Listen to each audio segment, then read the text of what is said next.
Praise Lord. ജെനിസ് മീഡിയയിലേക്ക് എല്ലാ ദൈവമക്കളെയും സ്വാഗതം ചെയ്യാണ്. ഇന്ന് ഞാൻ നിങ്ങളുടെ മുന്നിലായിരിക്കുന്നത് വളരെ വേദനയോടുകൂടി ആയിരിക്കുന്നത്. ഒരു വചനപ്രഘോഷകനായി ഞാൻ പലപ്പോഴും പ്രതികരിക്കാതെ വചനം മാത്രം പ്രസംഗിക്കാൻ ആഗ്രഹിക്കുന്ന ഒരു വ്യക്തിയാണ് ഞാൻ. പക്ഷെ ഈ ഒരു കാലഘട്ടം ഇനി പ്രതികരിച്ചിട്ടില്ലെങ്കിൽ നമ്മൾ ഒരുപാട് കാര്യങ്ങൾ നമ്മൾ പ്രതികരിക്കുന്നുണ്ട്. പക്ഷെ ഇന്ന് ഏറ്റവും വലുത് പ്രശ്നക്കാർ നമ്മുടെ സഭയ്ക്ക് ഉള്ളിൽ തന്നെയാണെന്ന് നമ്മളിത് കണ്ടുകൊണ്ടിരിക്കുകയാണ്. ലൈവായിട്ട് തന്നെ നമ്മൾ കണ്ടുകൊണ്ടിരിക്കുക. തോന്നിയാസങ്ങൾ എന്ന് വേണമെങ്കിൽ പറയാം. വിശുദ്ധ കുർബാനയുടെ പേരിൽ ഈ കാലഘട്ടത്തില് എറണാകുളം അങ്കമാലി രൂപത കാണിക്കുന്ന തോന്നിയാസങ്ങൾ ആരാധന പിന്നാലെ എന്ന് നോക്കുമ്പോൾ ഇതിന് പിന്നിൽ എനിക്ക് തോന്നുന്നത് എന്തോ വലിയ വൻ ശക്തി ഇതിൽ ഇടപെടുന്നുണ്ടോ എന്ന് സംശയമുണ്ടതില്. ഇവർക്ക് വേണ്ടി സാമ്പത്തിക മേഖലകള്, ഇവർക്ക് വേണ്ടി ഉറപ്പ്, ഇവർക്ക് വേണ്ടി എന്തും ചെയ്യാൻ സൗകര്യം, എന്തോ ഒരു അജ്ഞാതമായ ഒരു കരം ഇവരുടെ പിന്നാലെ ഉണ്ടെന്ന് തോന്നുന്നുണ്ട്. ഇല്ലെങ്കിൽ ഇത്രയും പബ്ലിക്കായി എറണാകുളം റിന്യൂവൽ സെന്ററിൽ വെച്ച് ഇത്രയും പബ്ലിക്കായി വത്തിക്കാൻ പ്രതിനിധിയെയും ഒപ്പം തന്നെ സീറോ മലബാർ സഭയുടെ കർദിനാളിനെയും ഇങ്ങനെ സാധാരണ രാഷ്ട്രീയക്കാരേക്കാൾ തരം താഴ്ന്ന് പബ്ലിക്കായതുകൊണ്ട് ആ തീ കത്തിക്കുമ്പോൾ അവർ ഓർത്തില്ല കത്തോലിക്ക സഭയുടെ മാർപ്പാപ്പയെ പ്രതിനിധിച്ചു വന്ന ആ വത്തിക്കാൻ പ്രതിനിധി കത്തിക്കുമ്പോൾ അത് മാർപ്പാപ്പയാണ് കത്തിക്കുന്നത് ഇവർക്കല്ല. കാരണം അവർക്ക് അറിയില്ല. കാരണം മദ്യം കഴിച്ചിരിക്കുന്ന ലഹരിയിരിക്കുന്ന സമയത്ത് കൊലപാതകം നടത്തുന്നുണ്ട്, ബലാത്സംഗം നടത്തുന്നുണ്ട്, പലതും നടത്തുന്നുണ്ട്. കാരണം ലഹരി ഇവിടെ വിഴുങ്ങിയിരിക്കുന്ന ലഹരി എന്തെന്ന് വ്യക്തമായിട്ട് അറിയുന്നില്ല. അത് എന്തോ ശക്തമായ ഒരു വലിയ കരം ഇവരോടൊപ്പം ഉണ്ട്. എന്റെ പൊന്നു മക്കളെ, നിങ്ങൾ കളിക്കുന്നത് അവിടെ കത്തിക്കുന്ന തീയല്ലോ. നിങ്ങൾ അവിടെ കത്തിക്കുന്ന തീയല്ല നിങ്ങൾ കത്തിക്കുന്നത്. നിങ്ങളുടെ കുടുംബങ്ങൾ ഛിന്ന ഭിന്നമായി പോകാൻ പോകുന്ന തരത്തിലുള്ള കളി നിങ്ങൾ കളിച്ചുകൊണ്ടിരിക്കുന്നത്. നിങ്ങൾ ആര് നിങ്ങളെ കരം പിടിച്ചാലും ശരി, വൈദികനായാലും ശരി, മെത്രാനായാലും ശരി, ഇനി നിങ്ങൾ ഏത് ആത്മായ നേതാക്കന്മാരും ഏത് അജ്ഞാത ശക്തിയാണെങ്കിലും ശരി, നിങ്ങൾ കളിക്കുന്ന മുഴുവൻ പരിശുദ്ധാത്മാവിനെതിരെ നിങ്ങൾ കളിച്ചുകൊണ്ടിരിക്കുന്നത്.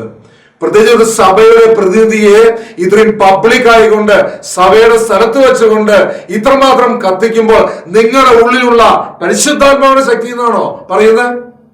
നിങ്ങളുടെ ഉള്ളിലുള്ള ആ അഗ്നിയില്ലേ, ഇപ്പൊ നിങ്ങൾ കത്തിക്കുന്ന അഗ്നി, അത് നിങ്ങളെ കൊണ്ട് പോകുന്ന തരത്തിലുള്ള അഗ്നിയാ. വിശുദ്ധ കുർബാനയുടെ പേരിൽ ഇത്രമാത്രം പബ്ലിക് ആയിക്കൊണ്ട് ദൈവത്തിന്റെ പ്രതിപുരുഷനെ ഇത്ര മുമ്പിൽ നിങ്ങൾ കത്തിക്കുമ്പോൾ, നിങ്ങളൊക്കെ കത്തിക്കുന്നവരുടെ സ്വന്തം മക്കള് ഇങ്ങനെ കത്തിക്കുമ്പോൾ അതിന്റെ വേദന നിങ്ങൾക്ക് തിരിച്ചറിയുകയുള്ളൂ. ആദ്യം നിങ്ങൾ സമരം പിടിച്ചു നോക്കി, പിന്നെ നിരാകരം ഇരുന്ന് നോക്കി, പിന്നെ വാൾ പോസ്റ്റ് കിട്ടാൻ നോക്കി, അത് കഴിഞ്ഞ് ഇപ്പൊ അതാ കോലം കത്തിക്കൽ നിങ്ങൾ തുടങ്ങിയിരിക്കുക. സത്യത്തില് ഇതിന് പിന്നിൽ നിങ്ങളുടെ അജണ്ട എന്താ? വിശുദ്ധ കുർബാനയാണോ നിങ്ങൾ അജണ്ട? വിശുദ്ധ കുർബാന എന്ന് പറഞ്ഞു കഴിഞ്ഞാൽ അത് വിശ്വവചന സുവിശേഷം 13 മുതല് തിരുവചനങ്ങളിലെ അപ്പോസ്തലരുടെ പാദങ്ങൾ കഴുകി എത്രമാത്രം ചെറുതാകാൻ സാധിക്കുന്നോ അത്രമാത്രം ചെറുതാകലാണ് വിശുദ്ധ കുർബാന. നിങ്ങൾ ചെറുതാകലാണ് ചെയ്യുന്നത്. നിങ്ങളൊക്കെ മുമ്പിൽ നിർത്തിക്കൊണ്ട് പിന്നിൽ കളിക്കുന്നവരാന്ന് നിങ്ങൾക്കറിയാം ഇല്ലേ? കുറച്ച് പാവങ്ങള്, എനിക്ക് തോന്നുന്നത് പാവങ്ങളെന്ന് ഞാൻ പറയുന്നത് ബോധമുള്ളവരല്ല. ബോധമുള്ളവരെ ഈ പണി ചെയ്യില്ല. മനസ്സിലായില്ല? എന്തെങ്കിലും തരത്തിൽ ലഹരി വസ്തുക്കൾ അടിച്ചോറയ്ക്കുക, ഇങ്ങനെയുള്ള അഭ്യാസങ്ങളൊക്കെ ചെയ്യുള്ളൂ. വേദന കൊണ്ട് തന്നെ പറയുന്നത്.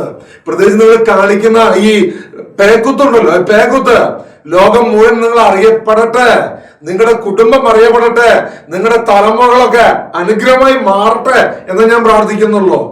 ഇത്രയും വേദനകരമായി ഒരു സഭയുടെ പ്രതിനിധി, വത്തിക്കാൻ പ്രതിനിധി, മാർപ്പാപ്പയുടെ പ്രതിനിധി, ഒപ്പം തന്നെ സീറോ മലബാർ സഭയുടെ കർദിനാളിനെ ഇത്തിരി ഓപ്പൺ ആയിട്ട് ഇട്ടുകൊടുത്ത ഡ്രസ്സും ഇതൊക്കെ കൊടുത്തവരുണ്ടാവും. ചിലപ്പോ ഇട്ടുകൊടുത്ത ആ ലോഹയും അരപ്പട്ടയും ഒക്കെ ഇട്ട് കത്തിക്കുമ്പോഴല്ലേ നിങ്ങൾ ഒരു ആവേശത്തില് നിങ്ങൾ മുദ്രാവാക്യൊക്കെ മുഴുക്കുമ്പോൾ ചിന്തിക്കണേ, ഇത് സഭയിലാണ് നിങ്ങൾ തൊട്ട് കളിച്ചുകൊണ്ടിരിക്കണ. ഇത്രയും കോടിക്കണക്കിന് 100 കോടിയിലധികം സഭാ മക്കളുണ്ടെങ്കിൽ ഇവിടൊക്കെ വേദന, ഇവിടൊക്കെ ആ കണ്ണുനീർ നിങ്ങളുടെ കുടുംബത്തേക്ക് കൊണ്ടുപോകും. ഇത് കൊണ്ടുപോകാനാ നിങ്ങൾ പോകുന്നത്. ഇനി പിന്നീട് കുറെ കഴിഞ്ഞ് മാപ്പ് ചോദിച്ചിട്ടൊന്നും കാര്യമില്ല. എന്റെ സഭയുടെ പ്രതിനിധികളെ, ഇനിയെങ്കിലും നിങ്ങൾ കണ്ണു തുറക്ക്. ഇതിനൊക്കെ ഇതിന് വ്യക്തമായ ഒരു തീരുമാനം ചെയ്തിട്ടില്ലെങ്കിൽ ഇവര് ഇതല്ല, ഇതിനപ്പുറം ഇവര് ചെയ്യും. കാരണം ഇവരുടെ പിന്നിലുള്ളവരെ വേറൊരു ഗ്രൂപ്പുണ്ട്, ശക്തമായ ഗ്രൂപ്പുണ്ട്. ആ ഗ്രൂപ്പ് ഇവരെ കൊണ്ട് പലതും കത്തിക്കും. ഇനി ചിലപ്പോ പള്ളി വരെ കത്തിക്കും ഇവരെ, അല്ലെങ്കിൽ സഭയുടെ സീറോ മലബാർ ആസ്ഥാനം വരെ കത്തിക്കും. കാരണം ഇവരെ പിന്നിലുള്ള ആ ചെകുത്താന്റെ ഒരു കൂട്ടുണ്ടല്ലോ, ആ കൂട്ടം മനസ്സിലാക്കണം. പൊന്നു ദൈവമക്കളെ, നിങ്ങൾ ദൈവമക്കളെന്ന് വിളിക്കാൻ എനിക്ക് വേദന തോന്നുന്നത് നിങ്ങൾ കാണിക്കുന്നത് അത് ഒരുപാട്, വീണ്ടും വീണ്ടും പറയാ, 100 കോടിയിലധികം കത്തോലിക്ക സഭയുടെ കണ്ണുനീരാ നിങ്ങൾ ചെയ്തുകൊണ്ടിരിക്കുന്നത്. ഇതിനൊക്കെ ഉത്തരം നമ്മൾ കൊടുക്കേണ്ടി വരും. ഇനി അവിടെ എറണാകുളത്ത് നമ്മൾ പ്രകൃതിക്ഷോഭങ്ങളും പ്രശ്നങ്ങളും എറണാകുളത്തല്ല ഒക്കെ ഉണ്ടെങ്കിൽ ഇതൊക്കെ ഒരു വൈദികന്റെയും അല്ലെങ്കിൽ ഒരു മെത്രാനും കർദിനാളും അല്ലെങ്കിൽ വത്തിക്കാൻ പ്രതിനിധിയൊക്കെ ആ പാവപ്പെട്ട മനുഷ്യൻ എന്താ തെറ്റ് ചെയ്ത് ഒരു കാര്യം നടപ്പിലാക്കാൻ വേണ്ടി സംസാരിച്ചതാ. മാർപ്പാപ്പ കൊടുത്തിട്ട് കാര്യങ്ങള് സംസാരിക്കുമ്പോൾ പ്രതികരിച്ചതാ. ഇതിനാണോ ആ വ്യക്തി ഇത്രയും പബ്ലിക് ആയിക്കൊണ്ട് ഇങ്ങനെ കത്തിക്കാൻ പോകുന്നത്? ദൈവമക്കളെ, അനുഗ്രഹം ലഭിക്കട്ടെ കേട്ടോ. നീയും നിന്റെ ആ കത്തിക്കുന്ന ഓരോ വ്യക്തിയും കുടുംബം അനുഗ്രഹിക്കട്ടെ. ഒന്നും സംഭവിക്കാതിരിക്കാൻ ഞങ്ങൾ പ്രാർത്ഥിക്കാം. ആമേൻ.